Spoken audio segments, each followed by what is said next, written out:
1 ayat 13 sampai 14 tentang konsistensi beribadah sebagai perwujudan syukur kepada Allah Subhanahu wa taala.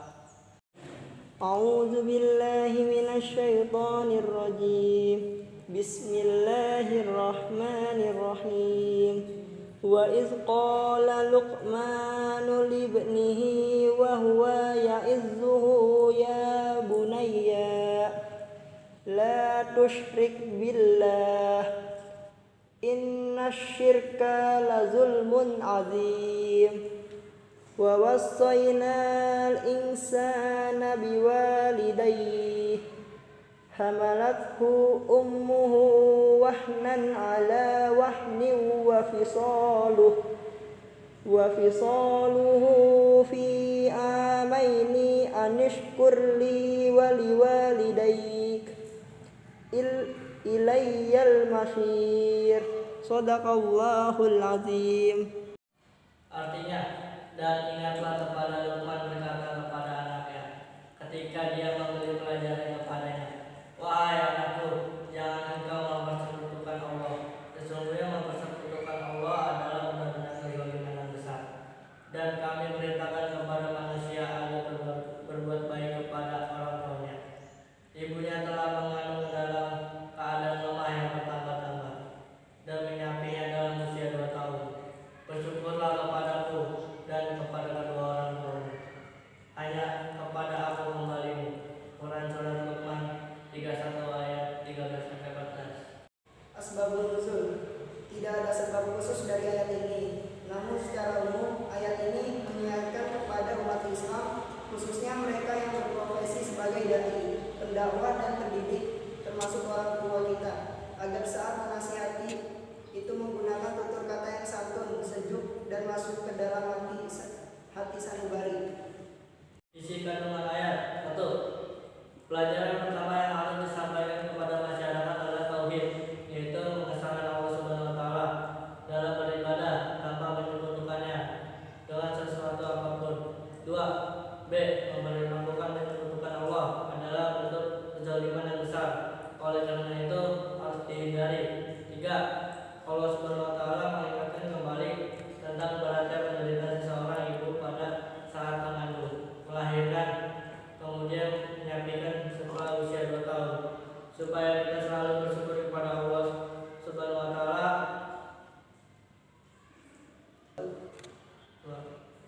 4. Bentuk rasa syukur kita kepada Allah Subhanahu wa taala adalah dengan melakukan ibadah dengan penuh keikhlasan tanpa dicampuri oleh segala bentuk syirik. 5. Bentuk terima kasih kita kepada orang tua adalah dengan berbuat baik kepada keduanya dan menaati perintahnya dalam segala hal, kecuali yang bertentangan dengan aturan Allah Subhanahu wa taala. Sikap yang mencerminkan pengamalan ayat. 1. Meneladani ketulusan Luqman dalam mendidik generasi penerus.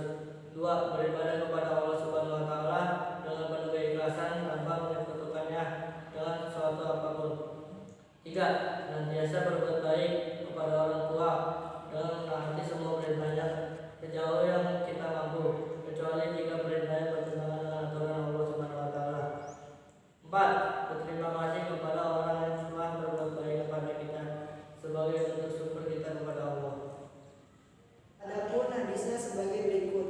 An Aisyah radhiyallahu anha anna Nabiyullah sallallahu alaihi wasallam kana yaqumu minal laili hatta tatafattara qadamah faqalat Aisyah lima tasnahu hadza ya Rasulullah wa qad ghafarallahu laka ma taqaddama min dhanbika wa ma ta'akhkhar.